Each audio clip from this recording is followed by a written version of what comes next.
Hello there, everyone. It's so great to see you. Howdy. We've got a couple of new adults in our room this week. Zoe, I'm so glad to see you again. I can't wait to hear how your project is coming. Safaya, I'm so glad that you have a camera working again this week. Great news. All right, Erin, you're working too. Awesome. Good to see you. And Olivia, we see that you are here, but we don't see your face today, but that's okay. You don't have to turn it on if you don't want to, but I'm glad that you're here too. There you are. We missed you last month. I'm glad that you're here. I know you guys remember Erin and Ann and me, but Joanne and Nicholas are new to our room. Do you guys want to say hi and introduce yourselves? Sure. Hello, I'm Nicholas Smith. I'm a research assistant professor in the biochemistry, cellular and molecular biology department. I'm a computational biophysicist, so I jump between the physical sciences room and this one. At least that's what I thought to do today. Jennifer, can you hear me okay?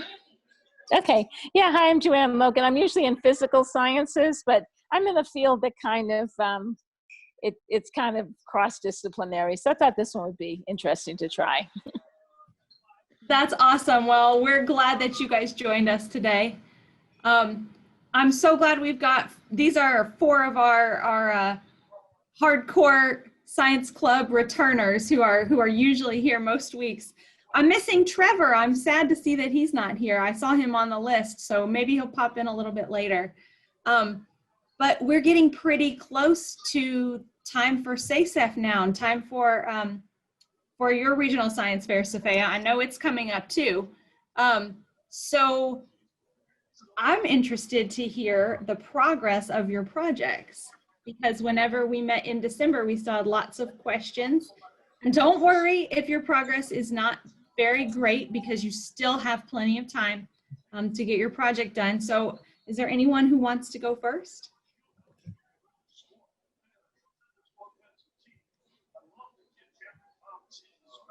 Thanks, Olivia. Tell us all about your coral reefs, right? Yes. So my project has actually changed a lot from what it was going to be originally, Okay. which I kind of expected, because mine is a lot, it's a kind of a research project. And sometimes, you create a question and you go in and then you see that, maybe the research doesn't fit your question and stuff like that. And so originally my plan had kind of been to see what we could do to help the reefs directly. But the problem is that the reefs, even in one system, vary a lot from each other. From, distance from the mainland can affect it, the specific currents can affect it, stuff like that. So I kind of rerouted, and I was looking into specifically the Alibrajos reef system in Brazil and what affected that the most, what affected reef health the most, because there's so many different factors.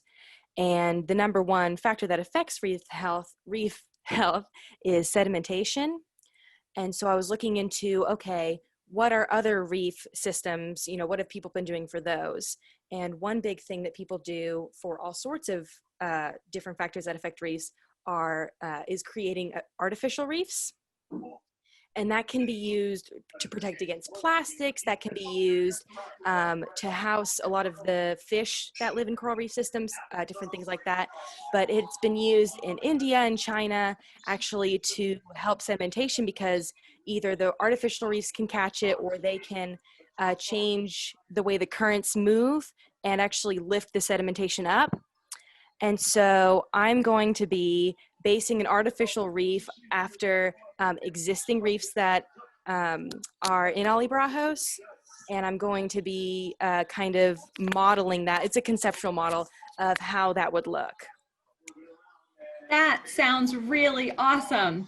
Hey, Erin, did you hear how Olivia's project kind of relates to what we were talking about with you with doing research-based work instead of experimental work?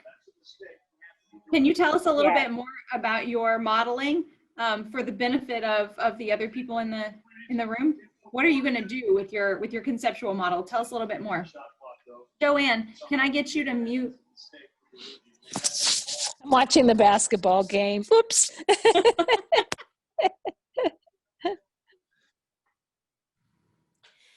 So there's this one station, it's called the TIM station, and it stands for, let me see, I have it right here, the Timbius Reef.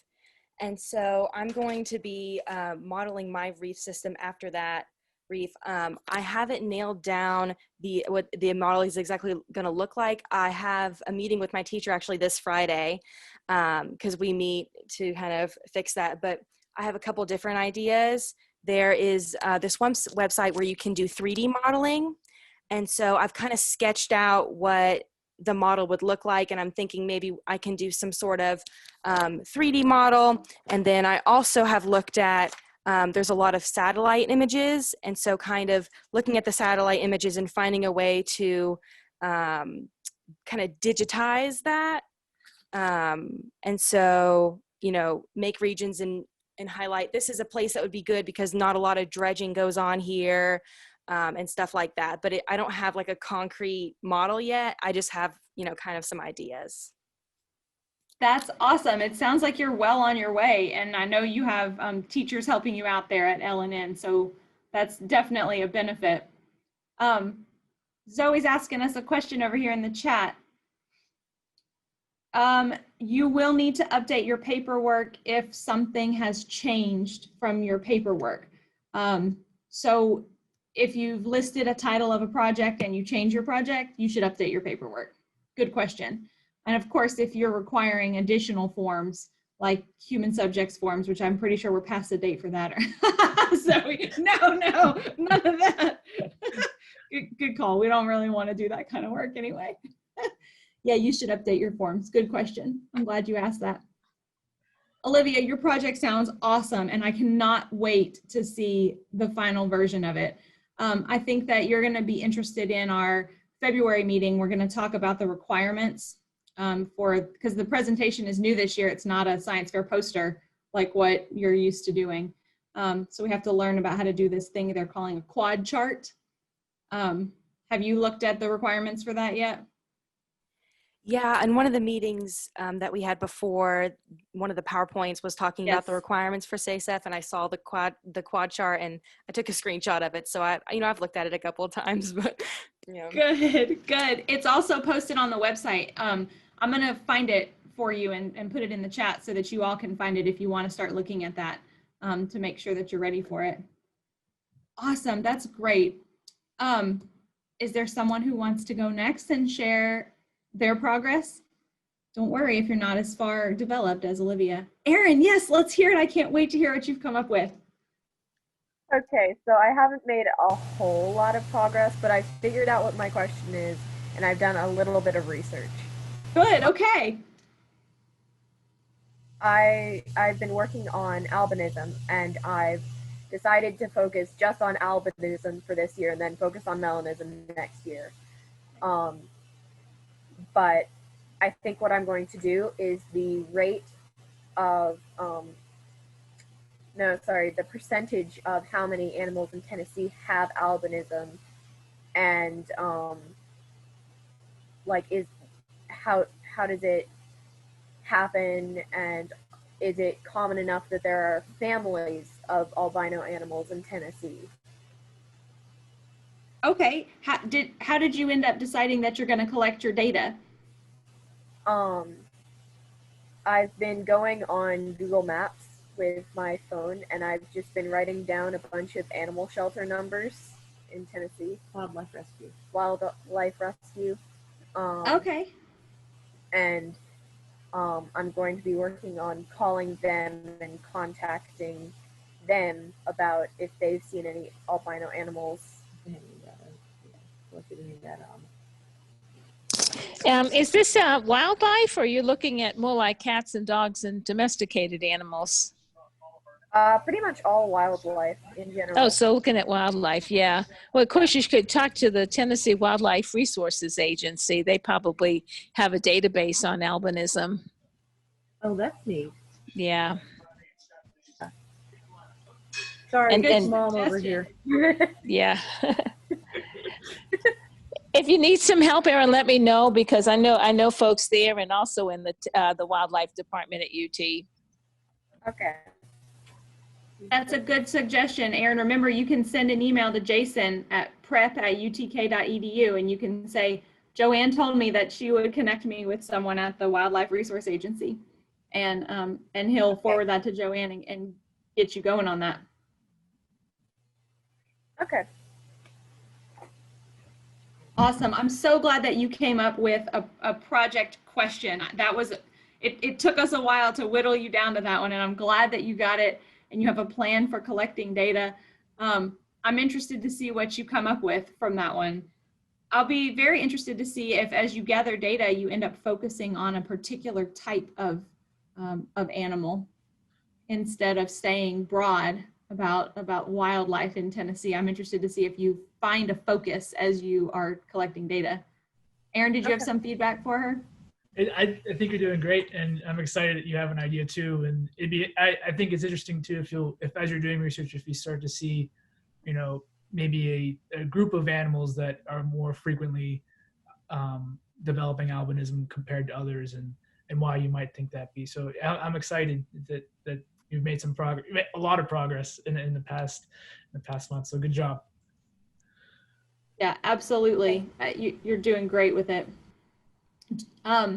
Zoe or Sophia, do you want to tell us where you're at with your project?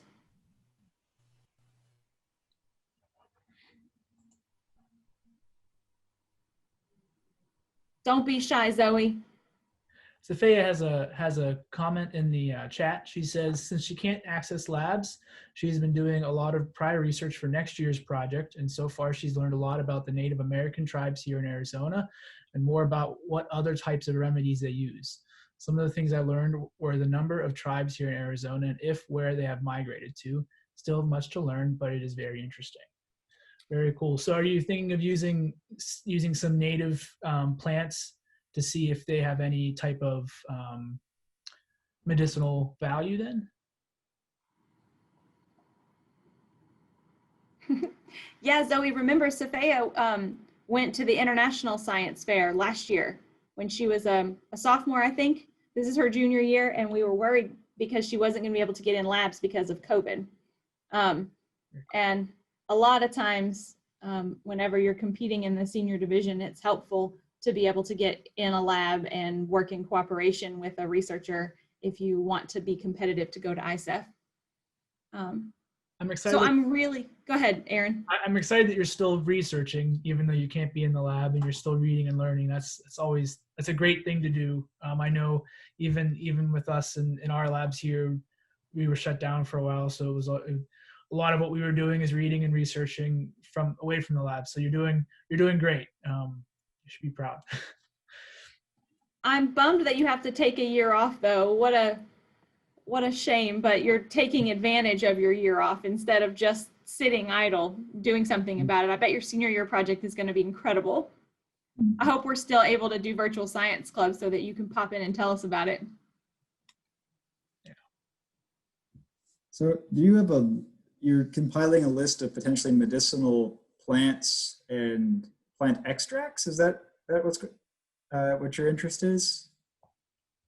Okay. One thing that you may want to also consider is, since you can't get to the lab to do medicinal testing, you could try to do something like structure-based drug discovery testing. There's a bunch of codes out online that are in web servers where you can take small molecules and then a protein that you think might be the target for the drug, and you can see if it binds. And so a quick way to screen is, it's not a guarantee, it's only a guess. It's a slightly better guess, but it's a guess for medicinal use. That's actually what I do for my work. That's what I was about to say. That's an excellent suggestion, and perfect that you were in here to talk to her about that. That's awesome. Hey, and Sophia, remember that you can reach out to prep@utk.edu, and you can say, Nicholas might have some more information for me, and Jason will forward it to him. So I know that, Nicholas, you have some programs, some free open source programs that you could maybe suggest for her that that she could use for that kind of thing? Yep, there's a whole slew, and there's some web servers that you can use. You don't have to download or install anything. And there's a few that you have to install yourself, but they're not super difficult to get built. Maybe we could salvage this year's competition yet. Oh, that's awesome. Okay, Zoe, we got to hear where you're at. How's your project coming? We haven't actually started any research yet. We're just filling out, or my mom's filling out the folders at this point. But I'm studying the differences of species present in zoos. This is actually one of the suggestions that Erin gave me in the email. And so we're doing that. Thank you, by the way. We're doing that, and we're going to see if we're favoring different animals in conservational efforts. And pretty much exploring that area. I think that's a wonderful idea. I think that you stand to learn some really neat things and teach people something that they didn't already know, which is a really nice thing to see in a junior level project. A lot of times, and same goes for you, Erin, with what you're doing. A lot of times in the junior level plant division, you guys have heard me saying this to Trevor, we're dumping chemicals on plants. And nobody wants to see that. We already know what's going to happen. So you guys have come up with some more unique project ideas, and I'm really excited for that. Erin, were you about to say something when I interrupted? No, I'm happy that you've found something and you're going after it. Do you have any ideas on what animals you expect to see more commonly in zoos? My SASAF folders in our room, that's where I keep the full forms that we got. So it has all the real information that's been on the form, but still, we're thinking that maybe we're going to favor like animals that are might draw a larger crowd, like for the zoo's money-making option. And so like more zebras, more elephants, more giraffes, striped horses, tall animals, and giant mammals are something that people are going to want to come see. And so maybe we're working on protecting those more than raccoons or something. Yeah, no, that's a great hypothesis. That's awesome. An excellent hypothesis. And I'm glad that Erin said that, because the thing I wanted to remind you guys of is you all have project ideas now. You all have questions. You know what you're going to research. But don't forget that you've got to go through the scientific method. So the next step you have to do is some background research, learn a little bit so that you can create a hypothesis that is based in research. Remember that I hate that term, educated guess, because you're not going to guess. That the educated part is what's really important. Do your research and create a hypothesis that's based in research. Don't just tell us what you think, but why. Why do you think that? And it's okay that you have a reason that you think it based on someone else's research. That's good. That's not cheating. I know that a lot of times students think that's cheating if they look up the answer first, but it's not. Do your research. And don't forget that you have to write out a procedure. And that's something that we're happy to work with you guys on in the future meetings in February. If you want to show us parts of your project, a hypothesis statement, a procedure, if you start collecting data and you have data tables and graphs that you want us to look at, we're happy to look at those things too. So don't forget that we want to be here, especially in the February meetings, for your benefit, for whatever you need. And we've done it. We've done it, Erin. Everyone has a problem. I just so wish that we knew if Trevor had a problem yet or not, but maybe we'll find out in February. Yeah. That's a interesting choice of words. Everyone has a problem. And I was so excited about it.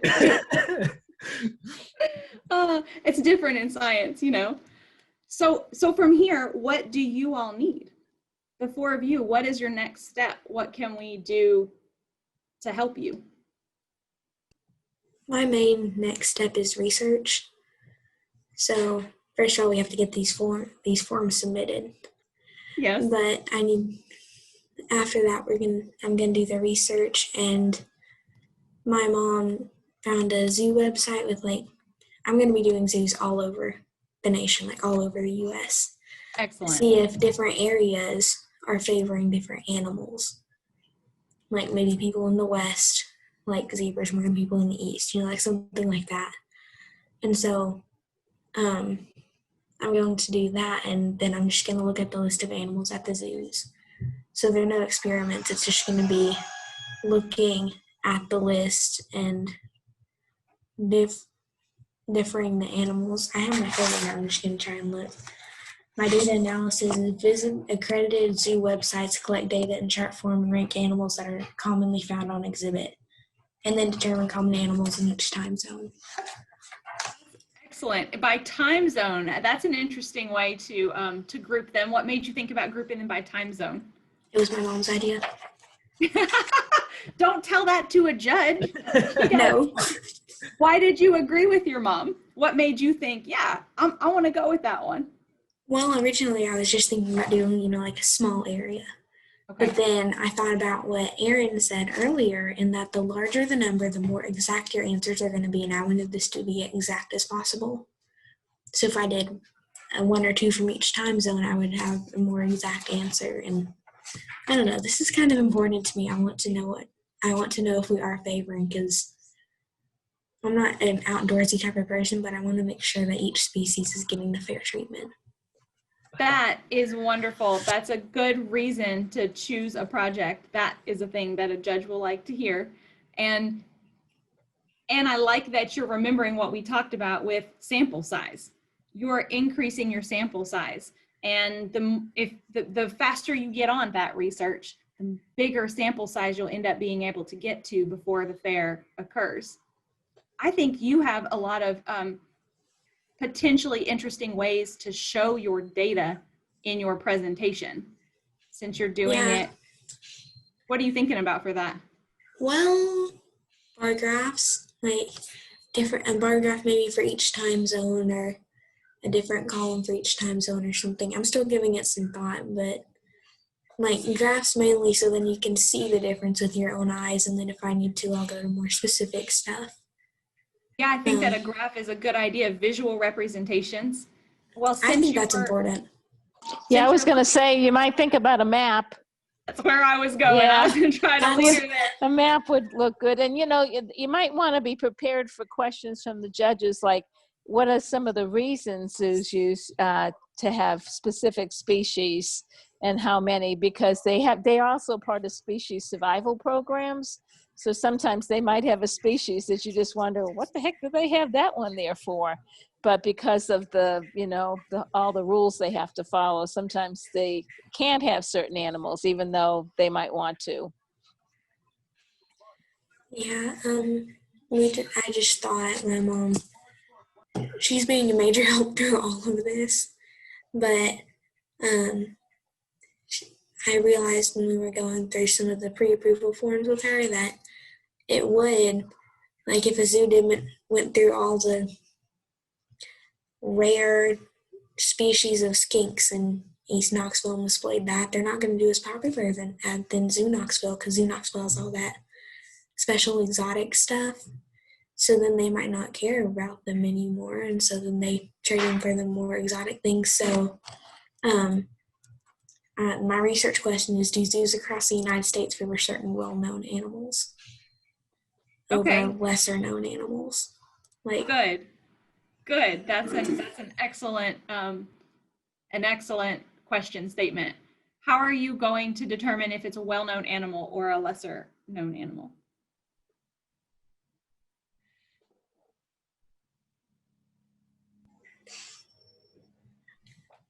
I don't quite know.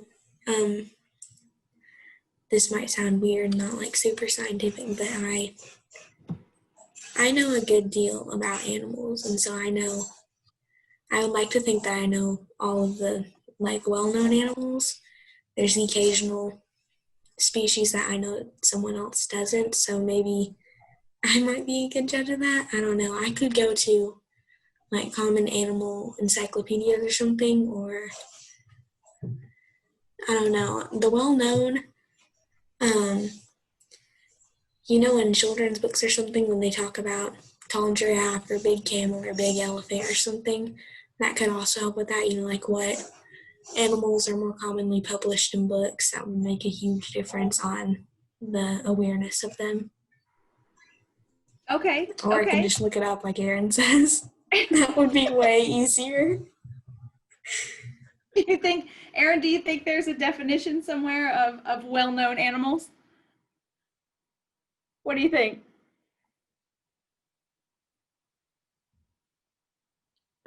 Maybe. All right, I'll take it. It's just something for you to think about. Some people talk about charismatic species, which are animals that are attractive in zoos, and might be something that you want to kind of look up. It doesn't necessarily have a, again, you're not gonna look it up like Aaron says and get like a list, but you may be able to think a little bit more about what you're gonna call common or well-known or something like that. What do we have here? 10 most common species in zoos. That's the answer to her question.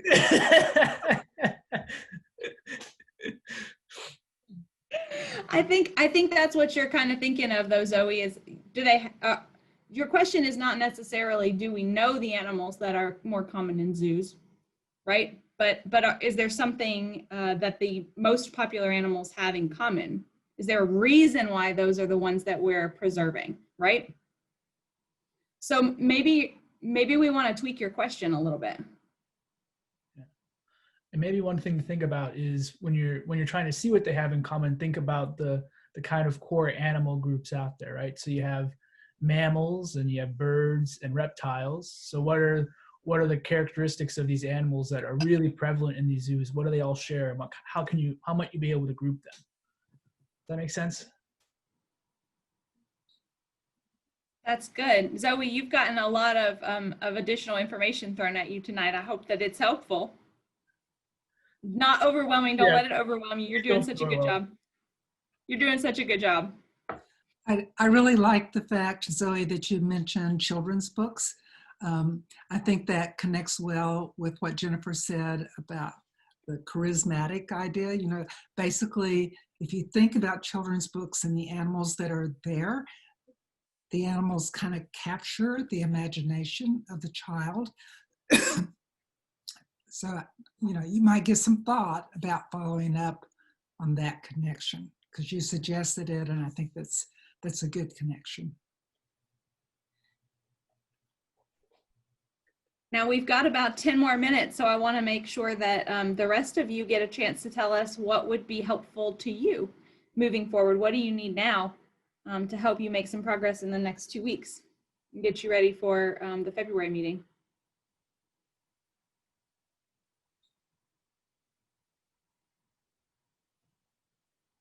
While you think about it, I'm gonna paste this website from this link from the SACEF website that has the project presentation and the quad chart and the optional project video described. It may benefit you. I'm not gonna say may, it will benefit you to go check it out before the February 2nd meeting so that you can ask questions.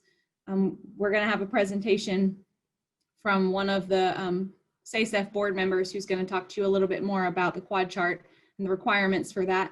And if you already have a little bit of familiarity, you'll hopefully be able to ask good questions. And they're going to ask you to start on your quad chart so that you can bring it to the 2nd meeting in February and we can show each other our progress on the quad chart and we can help you out with it. This might be a dumb question. What's a quad chart? What's a quad chart? Not a dumb question at all. A quad chart is a new requirement for this year for the science fair. So instead of creating a science fair poster, which is what you're used to creating in the past for science fairs, here I'm going to see if I can share this with you. You're going to create a quad chart, which is just going to be like a single PowerPoint slide that's going to lay out your project. This is kind of the sample template that's provided at that website that I just linked to you. So go check it out and see what kind of information you can find. They've got all kinds of good info on this website for SASEF, for the quad chart, for the video, and for the PowerPoint presentation that you'll make. Does that answer your question, Zoe? Check it out. You'll get more information on at the next meeting about this quad chart. We're going to have some example quad charts for you to look at, and hopefully you'll come away with it knowing exactly what you're going to create so that you can show us your quad chart later in February. Don't get scared by it. They're giving it a technical name, but it's not going to be hard. It's going to be easy. It's going to be like a mini poster. Jennifer, what do they do if they don't have PowerPoint? Oh, you can do it in a Word doc too. Also, Okay. Google Slides is free. Okay, all right, so so- it does not have to be PowerPoint specifically. No, it does Got not it. have to be PowerPoint. I know we use PowerPoint as generic, I know. We've had Kleenex. it so long. Exactly. It's the Kleenex of presentations. That's exactly right. Okay, we got us. Go ahead, Aaron. Joanne, Aaron had a question regarding the Tennessee wildlife databases that you had mentioned. Do you know, do they all have they all report to the same database, or do you think that you'd have to contact each one individually? Well, I mean, if it's the Wildlife Resources Agency, I looked for albinism on their website, and they have some data on deer and some birds. But I just sent an email to Lisa Muller, who's the wildlife expert at the wildlife department across on the Ag campus. So to find out what suggestions she would have, because she might want to look at just a specific species like birds or deer or something instead of all, because some species it's so rare, there's just not that much there, and other species it's just a whole lot more common. Right. But I'll get in touch as soon as I find out. Does that answer your question, Aaron?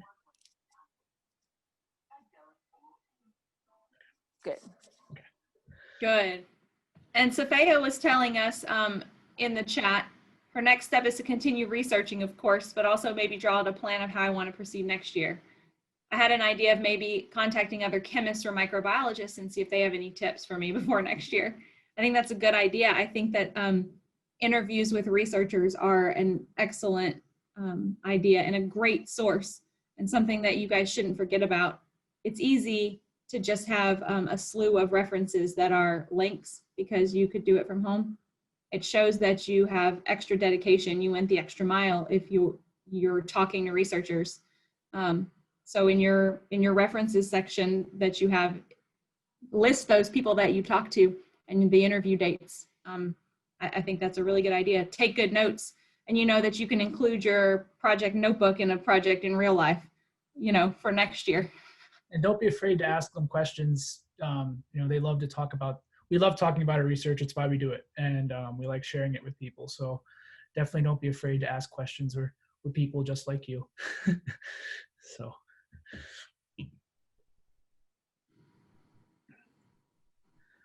All right, Olivia, is there anything else that we can do for you? Not really.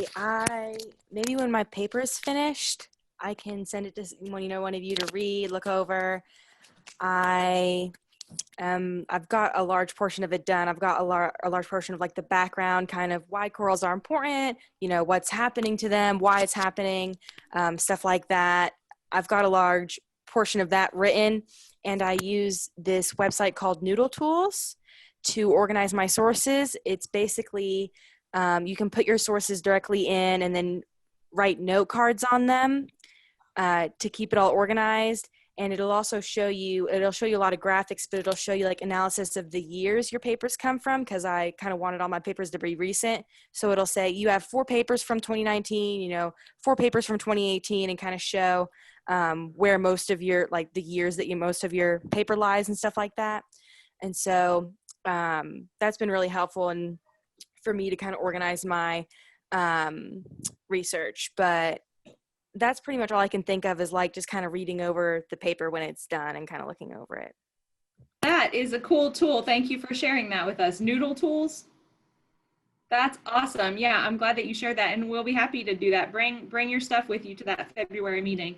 And I do really think that you'll all benefit from the February meeting where we're going to learn about the new requirements for this year. So I'm hopeful that we'll see you all there. What else do we need to worry about tonight, Aaron? I think we've hit most things. Seems like everyone. That's never our case. It seems like everyone's made good progress since last month. I'm really happy where you guys are, that you guys all have plans and you're comfortable with your projects now. It's very reassuring. So I'm very happy with you guys. I'm glad I jumped on this one. It was nice to hear about all the projects. They're all very exciting. I am actually really excited to hear what happens with all of them. Good, guys, that's good news. That's exactly what you want. You want to hear people who are excited about your project and it's not something that they've necessarily heard of before. Yeah. So we're going to have to, Jason just gave us the 4-minute warning that we'll jump back into the main room in 4 minutes. And we're going to have some people winning those STEM kits again. He's got 2 STEM kits to give away if you pre-registered. So we want to make sure that you stick around for that. And then I think we're just wrapping up and he's going to remind you about the dates. So hopefully we'll see you all back here on February 2nd. What else can we do? Who has something cool to tell us? We didn't have a get to know you today about, your favorite book. What do you have for us, Zoe? I didn't know if you guys would want to see this, but not last weekend, but the weekend before, I built my hydrobot arm. I'm sure you saw the picture on the website, and I have it right here if you want to see it. Yeah, we'd love to see it. That's right. Zoe won the kit last week or last month. Oh my goodness. So you put it all together. What can you do with it? Well, you can move. There's a piston down here. You can't quite see it, but all these are really simple. Pistons are right here and right here. And there's a piston here, here in the wrist, and there are 2 up here in the arm. And they control the driving motion and the rotation. And so they control that. And it's kind of complex up there. But these are just connected in here, so you can control that right there. And the wrist, that's not the wrist, that's the whole arm. The wrist has been giving me some problems, but it's actually really simple. The piston's right here, and it's just pulling on this joint over here. And then, of course, it can rotate. The whole thing is kind of heavy, so I'm not sure how well that works. Right now, we just figured out a way that I can store it in my closet. It's kind of big. See if I can store it in my back. You're gonna be able to practice and win the claw game at the arcade. Yeah, I figure next time, if those ever open up, I'll be prepared. But anyway, it's pretty cool. It took me, I don't know, I worked on it 6 hours on Saturday. Wow. And then it took me the better portion of Sunday morning to get it finished. And that was like constant working. That's awesome. What dedication. Yeah, I wanted to get it done. It came on a Tuesday, before the meeting. And then I waited all week so that I could do it on the weekend and not have to get interrupted by anything. Oh, good idea. But both of the boys in our house wanted to help me build this. Did you let them? Oh, I wanted it to be a me thing, I wanted kind of that pride in knowing that I had finished it. Let's see. It's been a little bit since I've used it. That's awesome. Zoe, thank you so much for sharing that with us. That was the perfect use of our spare 3 minutes. Yes. Well, we're getting called back to the main room, so go on over there and let's see who's going to win a STEM kit this week. Thank you. Thank you, Zoe.